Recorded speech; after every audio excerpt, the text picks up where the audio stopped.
Jamie, welcome to Jeans. Hey, Paris. Yeah, we're super excited to have you here today. Pleasure to be here. It's my honor and privilege. Yeah. Let's get started. You wanna drink? Yeah. Awesome. Sounds cool. good. Sweet.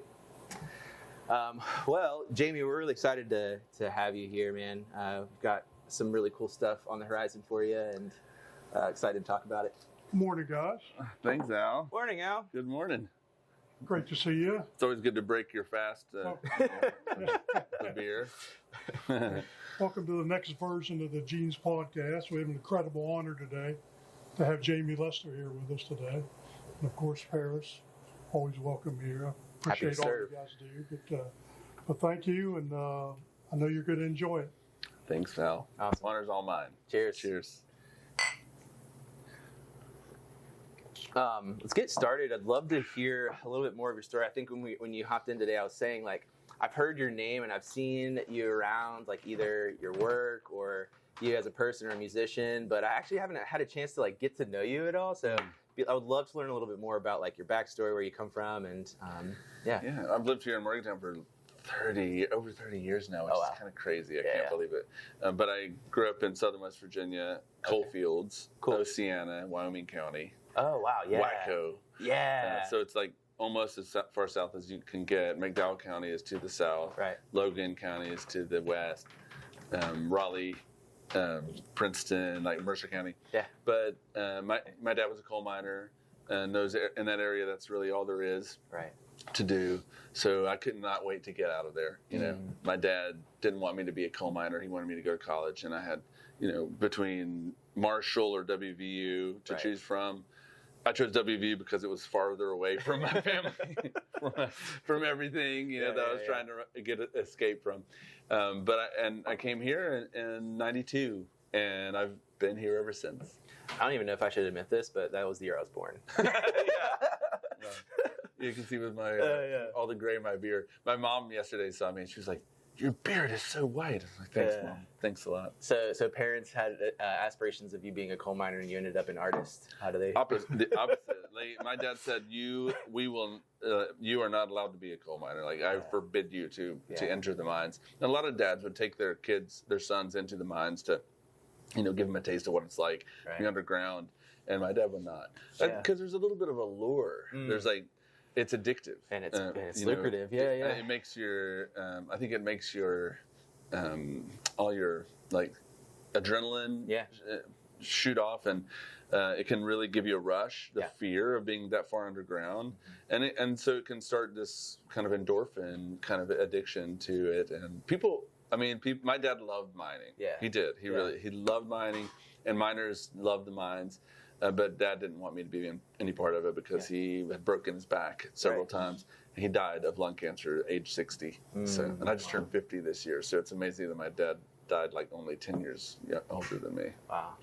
Yeah, it's interesting. I think growing up in West Virginia, that's always the question is are you going to go in the mines or not? Especially where you're from in Waco. And I think every parent has a different perspective on it. Every former miner has a different perspective on it. Some folks are like, there's only mines. That's the only way. It's part of our culture. And we that's who we are. Right. So either whether we love it or we hate it or are ambivalent about it, it's still part of who we are. Right. Mm-hmm. So you moved up to Morgantown then for school, and did you study art in school? What was your path here? I never had any question about whether I was going to be an artist. I went straight to painting and drawing. Okay. And then I thought I was going to go in that direction. And then I took a pottery class, touched clay, and just the plasticity of it and the magic of clay sucked me in.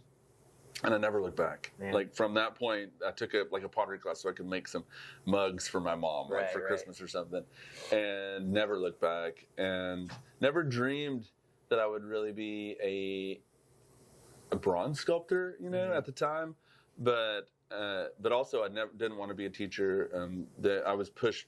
My advisor, who was great, she said you should get a teaching certification, because you never know, it's hard to make it as an artist. You don't know what to expect. So this will be a fallback, And I said, nope, I don't want to teach. I don't need a fallback because I'm going to be an artist. I'm going to make it as an artist no matter what. Yeah. I graduated in '97, 5-year plan. I hear that. Yeah. and started my own business that same year. Wow. And I was working at Puglioni's Pizza. Over there with a bunch of great guys. And it was fun, but I was like, I know I can do this. I know I can make a career out of art. Right. I know I can do it. Right. And I was in a band then too. Lester James and the White Flames was my college band. Nice. And we really wanted to make it too. I feel like we could have done it. You know, I think if I would have followed that path, then I was 23 years old. I think we could have been successful. Yeah. But I had a feeling that visual art was the path for me. Yeah. You know? I always think those times are really interesting when you look back and you feel like you had what fork in the road, right? And you can only take one. You only choose one, but it's important that you choose. And I think you were talking about like your guidance counselor trying to give you like really good wisdom. Sure. Like, oh, you should have a backup plan and think about it. But honestly, the stories that I hear of folks who actually ended up making it were the ones who ignored all that advice. Yeah.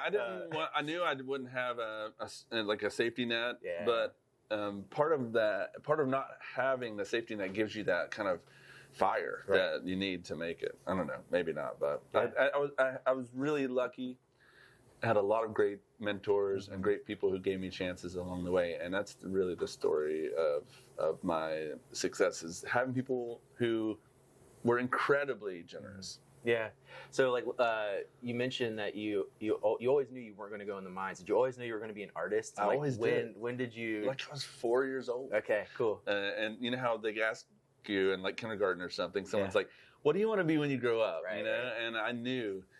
I just always said artist. I always want to be an artist because I think early on I had gotten some feedback. Like in kindergarten, I drew a bunch of pictures of dinosaurs. Yeah. I got some feedback, some positive feedback from that, and I was just, even when I was a kid, I was like, yeah, this is where I want to be. Like this, I understand this. I can do this, and really, I always have known that was going to be an artist. Yeah, that's interesting because I was thinking about this as we were getting ready for this conversation, and I remember back when I was like 4 years old in an elementary school, my art teachers said the same thing, and they were always so adamant about like, don't give up, like keep drawing, keep making art. Those are great mentors. Yeah, great mentors, and I did not listen at all. Right? Well, you know, we rarely do. You know, rarely. We always know better. Right. And maybe some people at that time of me, it was the opposite though, because maybe some people were saying, "Don't do it. Don't do this," and I was like, you know what? I'm not listening to you. I'm going to do it. I'm gonna be stubborn and go my own way. Yeah. But I did have some really great art teachers. My especially my elementary school art teacher, he was great. Yeah, right on. Mm-hmm. All right, so you got to Morgantown, you studied art formally, and then you said you decided to start your business right around that same time? And it's an interesting story, another fork in the road here, because I had been accepted into grad school at the University of Minnesota in Minneapolis, and my dad and I went up and visited. It's a great program, really cool city in Minneapolis. Really, I was really excited to go. And my oldest daughter at that time was conceived. Oh. And she was scheduled to be, born in November of that same year. Right. And it was really hard, but I was like, I know how busy I was in undergrad. If I go 3 years in a graduate program, I'm never going to see this child for 3 years. Right. Looking back, I'm like, that was overstating it a little bit. I probably would have been fine. Good excuse. And she would have been fine too. Yeah. But it was a reason that I decided to stay here and start my business and start trying to make money as an artist. Mm-hmm. Now, looking back, that if I would have taken the academic route, I probably would not have started my own business. I probably would be a teacher now somewhere, teaching art at a college level. But when I started my own business, I went down a road of trying to learn how to do business, learn how to operate a business. And to me, what that is about is making connections with people. And taking care of customers. Building clients. Doing them right. Treating them right. Giving them great quality work. And building that reputation. Mm-hmm. And now it's been 28 years that I've been self-employed.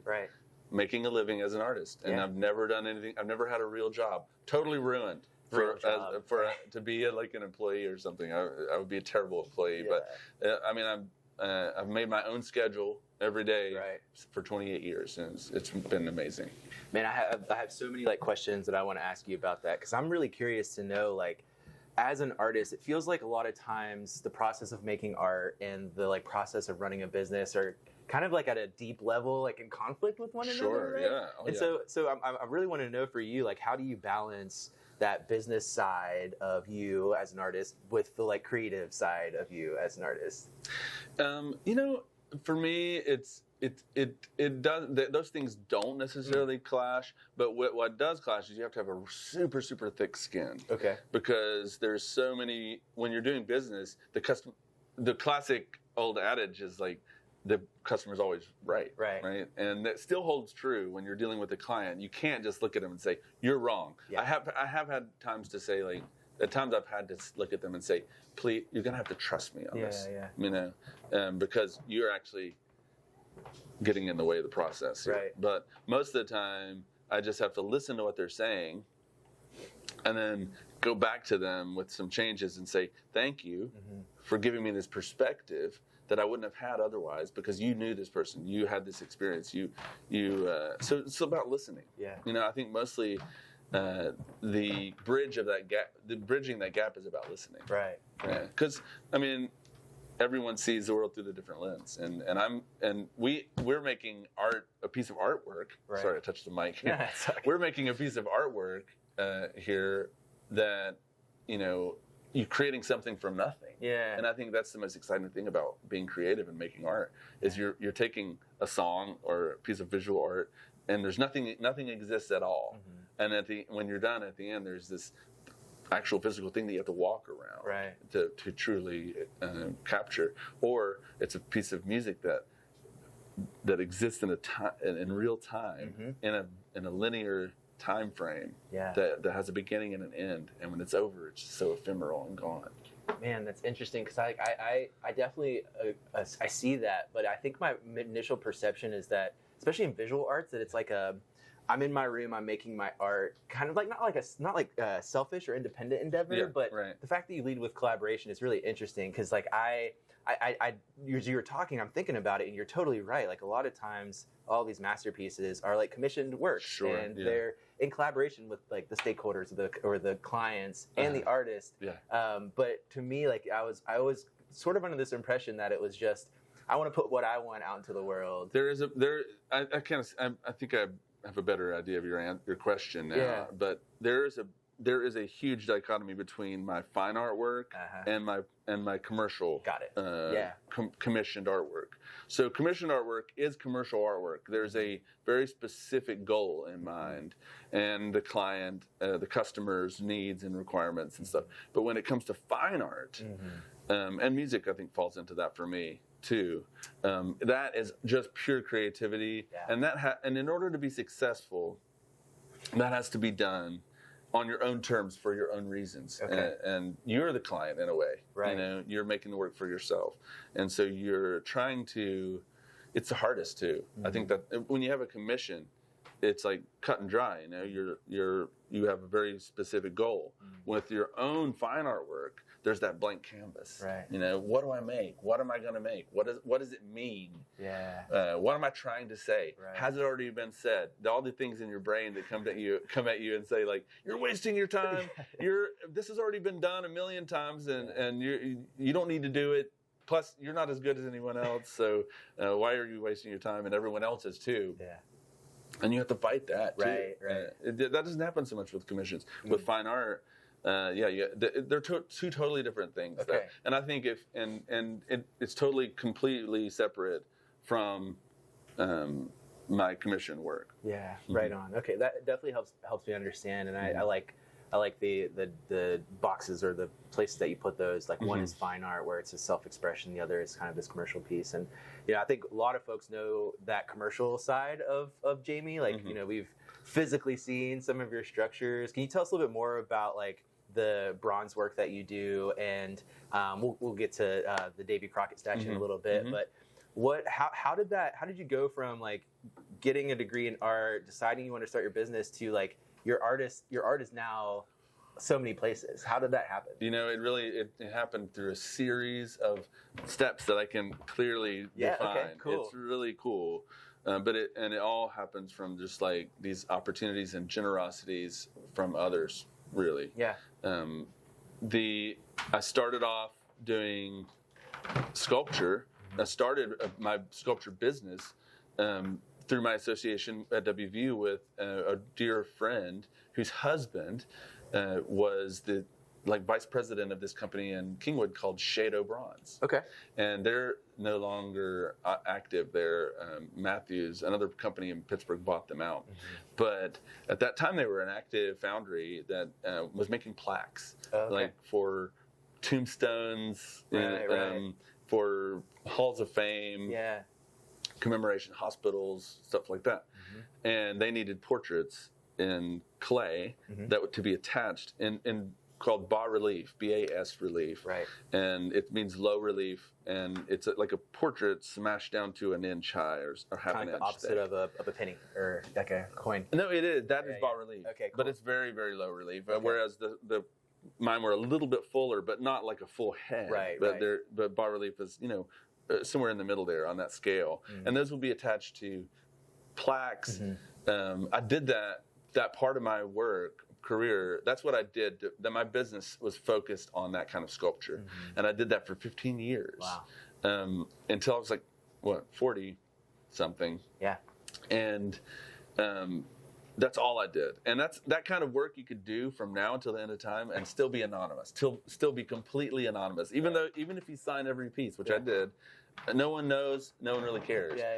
There's a few pieces that I did then that are very high profile, but I did it through as the hired artist for this other firm. Okay. But it's the Brooklyn Wall of Remembrance in Coney Island on Keyspan Park, and it honors the firefighters and other service workers who died on 9/11. Right. And then I've done Mickey Mantle for the Yankees, monuments, Hall of Monuments or Monument Park, and also a huge Steinbrenner that's in Yankee Stadium. What? That's like 5 feet tall bust, Oh, wow. all in relief.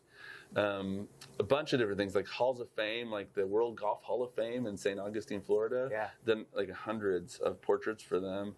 And this all happened in my early career, and I was working for other clients and learning how to do business, learning how to get a client, maintain that client, build trust and things. And that might have been the only thing I ever did. But in 2004, I had a chance to submit a design for the West Virginia Quarter. And I did it the very last day, the very last day of the deadline. I mailed it off, postmarked it in time, and it was in New River Gorge. I won that, and didn't get paid anything for it, but it was a huge amount of advertising and promotion, publicity. Because I won that, I think 2 years later, when the Jerry West statue came up, and there's the RFP for that. I put my name in the hat, and I was one of the finalists selected because of the quarter, and I think because of the storyline from Southern West Virginia, near where Jerry West was born. I was a WV graduate, created the West Virginia Quarter, and still was living in West Virginia. That I won that, and I beat some really high-profile artists in that competition. That I had no business beating, honestly. Really, I had never done something like that before. I had never done it. And the AD at that time, Mike Parsons, was like, "We're going to give you a chance," And wow, what a limb they were going out on, you know. But I made them happy. I made everybody happy. I still look at that as one of the best pieces I've ever made. And from there, the Jerry West statue, without that, I wouldn't have been able to go on and work for the Boy Scouts of America. So for the last 10 years, I've done 30 pieces for the Boy Scouts of America, and made relationships, met people who I never thought I would meet, and made relationships and fostered these relationships that have helped me in ways that I can't even fathom. But all of these things, every one of those things hinged on the other. And now with this Davy Crockett piece that we just won, we could never have won that piece, because we went up against pretty much all the figurative sculptors in the United States to win that project. And one of the 5 finalists was the same artist that I beat on the Jerry West statue. Oh, wow. Who's an immensely talented sculptor who I have great respect for. But all those things are connected all the way down to really just that first chance to work at Shade Bronze, or just I never worked for them. That very first opportunity that I had when I first started my business was the vice president of Shade Bronze gave me a chance, and I mean they gave me a table, they gave me clay, they gave me boards to work on, they gave me the resin to pour the model. Then when I couldn't do it, the first one I struggled, they hired a sculptor from Ohio to come and spend a whole week with me. Wow. And teach me how to do bas-relief sculpture. That's awesome. And like without that generosity of each one of those people who were like taking a chance, right? And they didn't have to do that. None of those people had to do that, but they did it partially because they believed in me, you know, and but also because they were trying to help someone get to that next step. That's such an incredible thing. I love looking back and like hearing people's stories, and it's great to hear you kind of like lay this out, and you can clearly see how all these things played together. Because I think what people really love to buy into and what people really get behind is a compelling story. And this recently, what I've recognized at least is that it feels like there's this mystery and this aura around the Appalachian story. West Virginian story is also really important to us, but this idea that like, we were kind of in the mountains and hidden away, and I think for a lot of like the modern media, like they're curious about what's going on here, and like I've just discovered a lot of folks are just like they want to know what goes on in the mountains, like what's going on in the hills. It's really cool to have stories like yours and to see you kind of like really portray that. And as I was absorbing your art and looking through it, like I could see a lot of Appalachian themes through it. But for you, like, is that like what is the thing that motivates you or inspires you or kind of grounds you in your work? Is it Appalachia? Is there something else there that's kind of like, or is it all of it? Is it your story? I mean, it's definitely Appalachia. I mean, you can't extricate that from. I've never lived anywhere else. Right. You know? I lived in Oceana and I lived in Morgantown. Yeah. So and through and through, like those.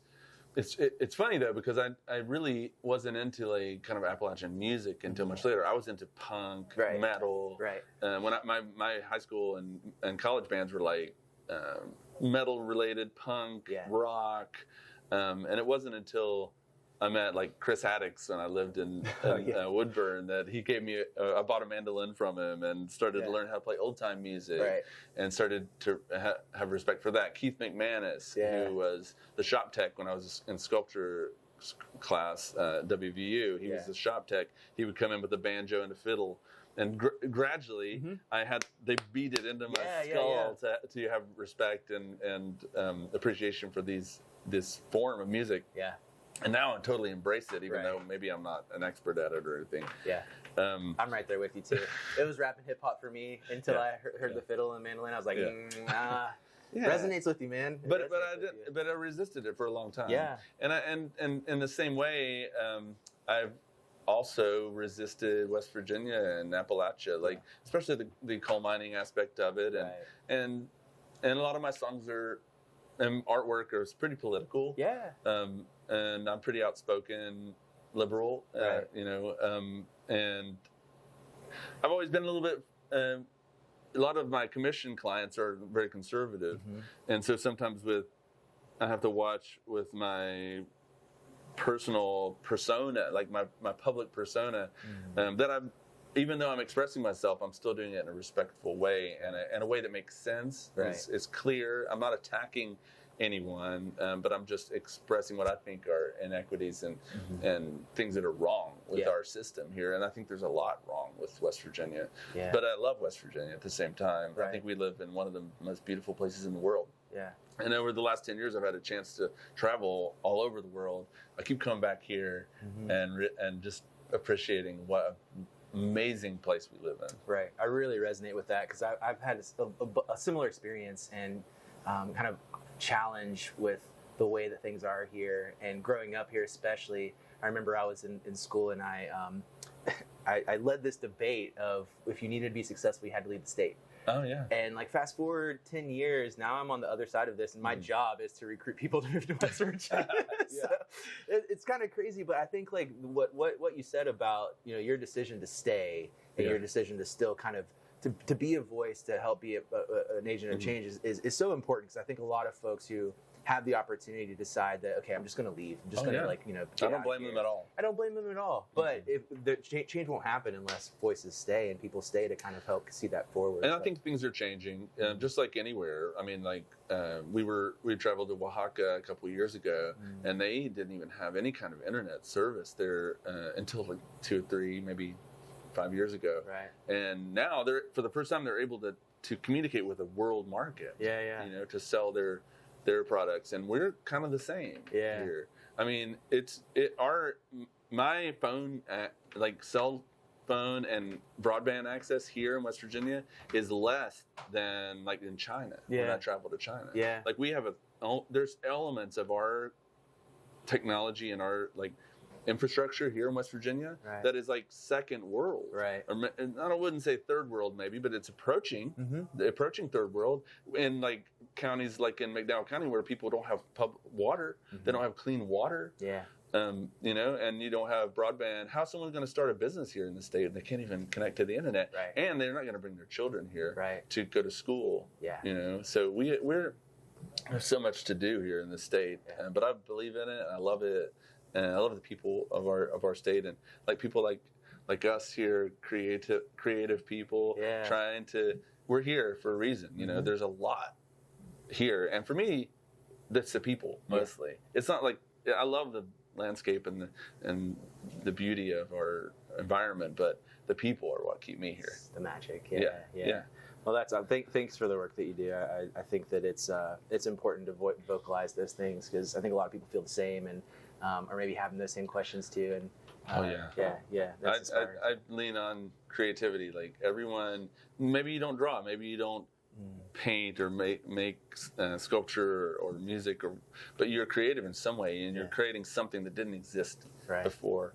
And everyone has something to offer in that way. Can we talk a little bit more about the Davy Crockett experience? Because I'm really curious to know like how that process works. It sounds like there was like a bidding thing that happened, like you have to kind of submit your what was that process like for you, and how did you end up getting that opportunity? Yeah, it's a huge win. It's the biggest commission that I've ever been a part of and won. And it was really hard to win. Right. Like it was the most complicated request for qualifications first. Right. There was a request for qualifications that just where you threw your hat in the ring, and then if you were selected to move on to the next stage, then it was an RFP, and the proposal requirements were like weeks of work. Yeah. Really months of work. Right. And the people who were the 5 finalists were some of the top sculptors in America, and they had made models, actual sculptures, which were not required in the proposal. Yeah. But unless you really had like a lot of clout, they were required. They're absolutely necessary, even if they weren't specifically required in the proposal. And I have been learning to sculpt with a computer program called ZBrush for the last 7 or 8 years. Yeah. And it's that's my main form of sculpting. Okay. Instead of clay. Yeah. It's just so powerful, and you can copy paste, Control Z, all of the mirror. It's all the things. It's like SolidWorks for industrial design, like or anything. Maya or Blender, 3ds Max. It's like people don't design in industrial design. People don't go back to clay necessarily. They're using 3D modeling, And art, sometimes we just we don't do that. We feel like, if your hands are not in it, then it's not, your soul is not somehow connected to the art. Right. It's to me, it's not about that. It's the mind making choices. Yeah. But I created a 3D model, and we printed it and brought it down, painted it, and printed it. Of course, the Pittsburgh TSA broke it. And gosh! 3 pieces on the way, and Pittsburgh. I had to. I was like, it was like 4:30 in the morning. I was like, can we please not put this through the X-ray? And they were like, nope. And it came out, and it was like all this like 3D printed resin was like leaking out, and I had to spend like 8 hours in Nashville, like gluing this thing together and painting it.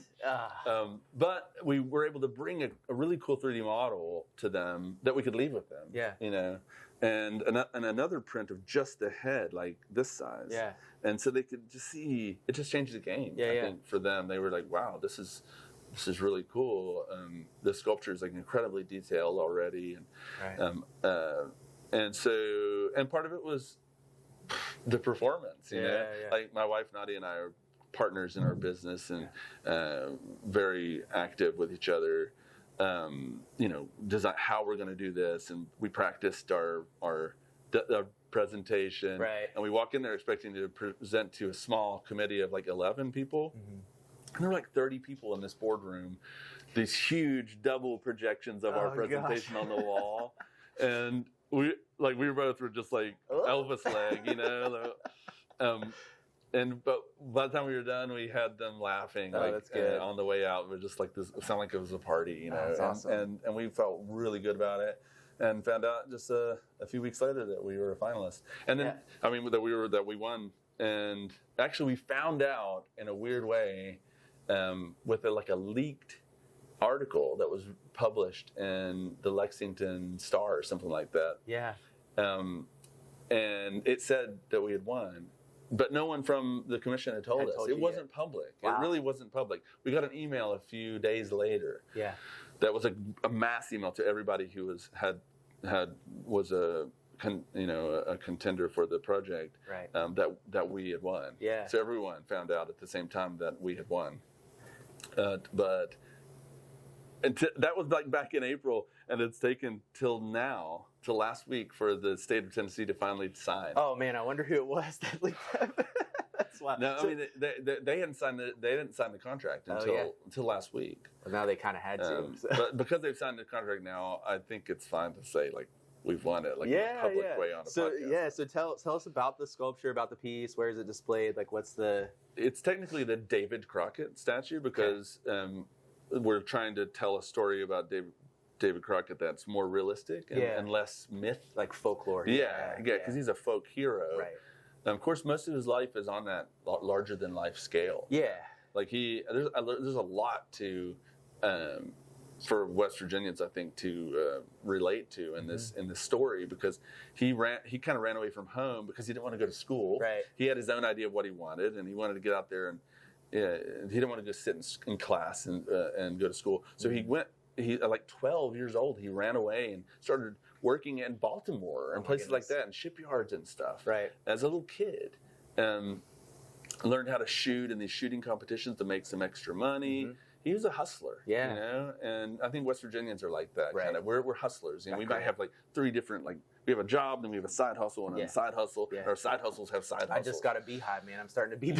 Yeah.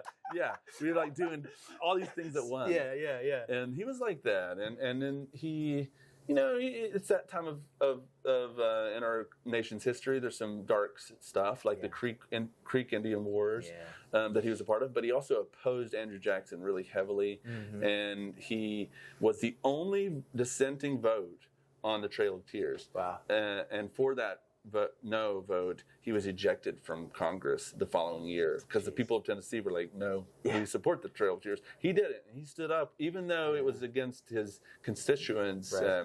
He knew that it was against the will of his constituents. He voted against it. It's admirable. And there's a lot I can get behind with him. Mm-hmm. He supported poor farmers in Tennessee, and he was a champion of the people, and the people the weakest people who needed the most help. Wow. He was there to help them, and for that reason, he struggled. He never became wealthy like a lot of the other politicians, right? Because he was always putting other people's needs in front of him. Yeah, what a cool story. It is. I'm awesome. Super proud to do the sculpture. Again, it's going to be a 10-foot high bronze that's in front of the Tennessee State Capitol in Nashville. Yeah. And it features Davy Crockett and buckskin with his rifle. So it's still kind of like the mythical Davy Crockett, but he's got 2 dogs with him. And he's famous for having a whole stable of hunting dogs that he loved. Yeah. And so one of them is facing in the same direction of the hunt. There's a bear print on the ground. Cool. That they're sort of tracking. Right. And so one of the dogs is facing in the direction of their quarry, and the other dog is looking behind in kind of a way of saying it's a symbol for me of David Crockett, like as a congressman, protecting his people. He's looking in all directions, looking into the past, you know, remembering the past. So the dog looking back has several meanings. That's cool. And the dogs, I think, are what clinched it. Yeah. Because the people on the committee love the dogs being in the piece. Again, it's the story, right? Like it really like adds to the like. It's another part of the story. Without the dogs, you don't have that romance, you know, of the dogs and the you know, man's best friend, or the someone who is protecting you, right?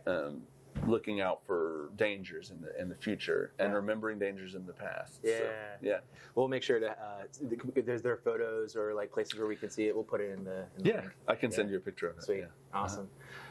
Last thing I wanted to chat about before we go is your music. Lords of Leicester now is the group, so no longer the punk band from.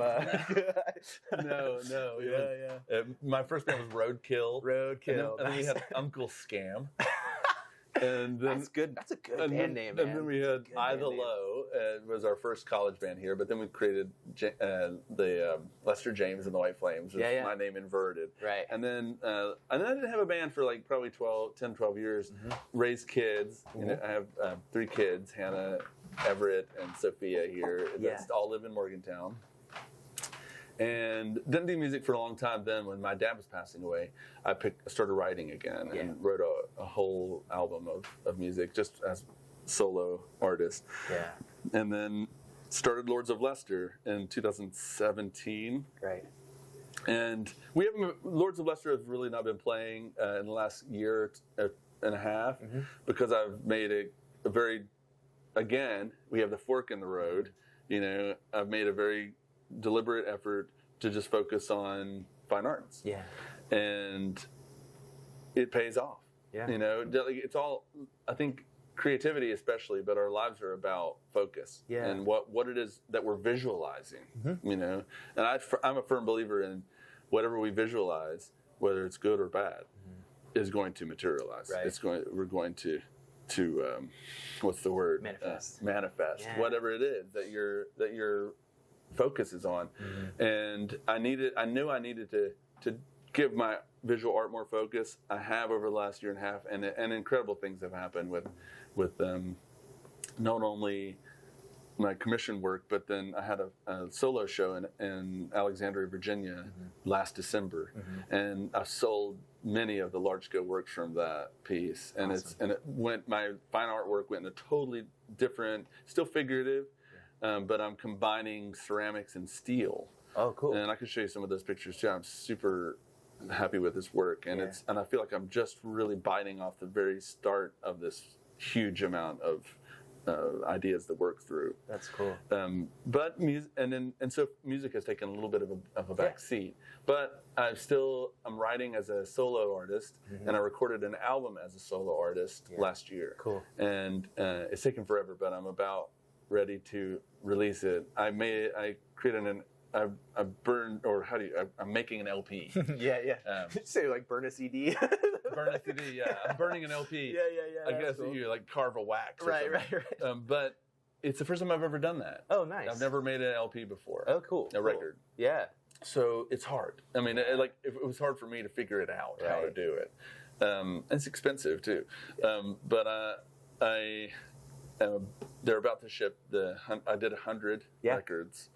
And I'm waiting to release the album when those records are available, because I just feel like it's the right thing to do. Yeah. So if we have a release party or show or something, someone can actually have the music. The albums are there because I painted a painting for the cover of the album.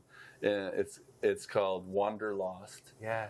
And it's my name. It's just Jamie Lester. It's not Lords of Leicester, which is a big departure. And it actually took a lot of soul searching for me to decide whether to do that or not. Right. Because I love Lords of Leicester and I love my band and I miss playing with them. Yeah. But David is not living in Morgantown anymore. It got to be a lot. Yeah. You know how it is. Bands are tough. Bands are tough. Yeah, life happens. Yeah. And we're kind of going in different directions. And we kind of extinguished. We released Oracle. Lords of Leicester released Oracle last year or 2 years ago, and I'm super proud of that album. but we were going in different directions. You know, I feel like we had kind of like gotten to the end of what we were trying to do, because we were like an Appalachian klezmer band. Clarinet, banjo, at times the fiddle. We had an 8-piece band sometimes. And you know, there was a point at which we were like, well, what's next? You know, are we going to tour? Are we going to do a regional tour? Are we going to do a nationwide tour? Are we going to do like a European tour? You know? I mean, if we wanted to, we could actually, if that was our vision, if that was our focus, we could do that. But I just felt like that was not my vision. And so it kind of came to an end, you know, Lords of Leicester. And now I'm just continuing to do what I do and write music and recording it in a little bit simpler way. This new album, Wanderlost, is still a very complicated album. And it's hard for me not to do that. You know? I go into the studio thinking I'm going to make this really simple guitar, harmonica, vocals. And then before you know it, I'm like, oh, come on, I'm adding bass, you know, I'm adding mandolin, and then I'm putting some drums on, and then I had my friend Emily Carlson come in and lay down some vocals on some of the tracks, and a duet. We kind of do a duet on the album, which was really fun. And Ray Bruckman, Fiddle and Ray, came in and laid down some tracks, and I worked with there's something called air gigs where you can go on and find artists that are like session musicians. Kind of like Fiverr, but probably way better. Well, I don't know. I haven't used Fiverr, but I became acquainted with this guy Gary Carter, who lives in Nashville. Cool. And he plays steel and dobro. Oh, nice. Pedal steel and dobro. So Gary laid down some tracks on the album as well. So it has I was trying to make a country album. Whether I succeeded in that is someone else to decide. Someone else can decide that, you know. But my goal was to try to create a country album. I think I did on some songs. Do you know like when you expect the launch to happen, or when the records are supposed to ship on the 23rd of this month? So I think it's going to take 2 or 3 weeks. It's a Czech company that I use to make them. So probably second week of August. You know, that's what we're looking towards. Maybe the last week of August.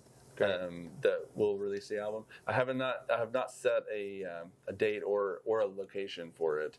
But I will. Cool. And I'll be sure to broadcast that. Well, we're excited to get you playing some music. Are you going to play something from your new album today? Or I am. I've got a couple songs prepared, and you guys can use whichever one you wanted to do. But yeah, both songs are from the album. Awesome. Well, I'm really excited to hear it. Jamie, it's been great. It's been great chatting with you. Two Paris. Thank you for having me on. Yeah, I'm really excited for all the work that you're doing and just the way that you're representing my home state. Selfishly, I think it's great to kind of see all the success that you've had as an artist. And I'm really looking forward to hearing your music. Thanks. Yeah, awesome. Looking forward to playing. Right on. Sweet. Wrap. That's a wrap. That was fun. Yeah, it's awesome, man. That was my favorite podcast to listen to. Oh, like that was really Such a cool story. Such a cool story. And it's unfortunate, like, the timing wise, like, we ran out of time. I had so many other things that I was really curious about. Well, I was a little long-winded on some of the answers. Good. We I was gonna say we should have a follow-up maybe once your album comes out, and then once the statue is public and stuff, because I wish that the music or the art side of what I've done would reflect and somehow influence the music side of it, make the music more give it a kick or a push publicly. But it doesn't really. It's never worked. They're different groups. They're different. They're totally different audiences. And it honestly, it doesn't seem to make sense to people. Yeah, because they're like, wait a minute, that's not the same Jamie Lester, is it? Right. I've heard people say that, that can't be the same person. Yeah. But also, maybe it just takes the right person to do it. I listened to the what's on Spotify. I think you have some live recordings of Salamander and a couple other songs. And that was from 2017 when we really first got Lords together. And then the sound that you guys have is very palatable. I think that it is it could easily break into a market. I think it could be useful for movies or for certain things, but for whatever reason, the music. I've found this with my college band, with Lords of Leicester, and even our new album. Really, I am interested in so many different kinds of music that I'm not really boiling it down to one genre. Yeah. And so it confuses people. Right. It's not like I think to be successful in the music industry, you kind of have to be like, Yeah. the genre is very narrow and it's full, yes. And Do you know Ali Jenny? no, She's a Morgantown native, but our band, Cherry Street Band, hasn't gigged since we played one wedding for our keyboard player got married. We haven't played since I was an undergrad. yeah. And we're playing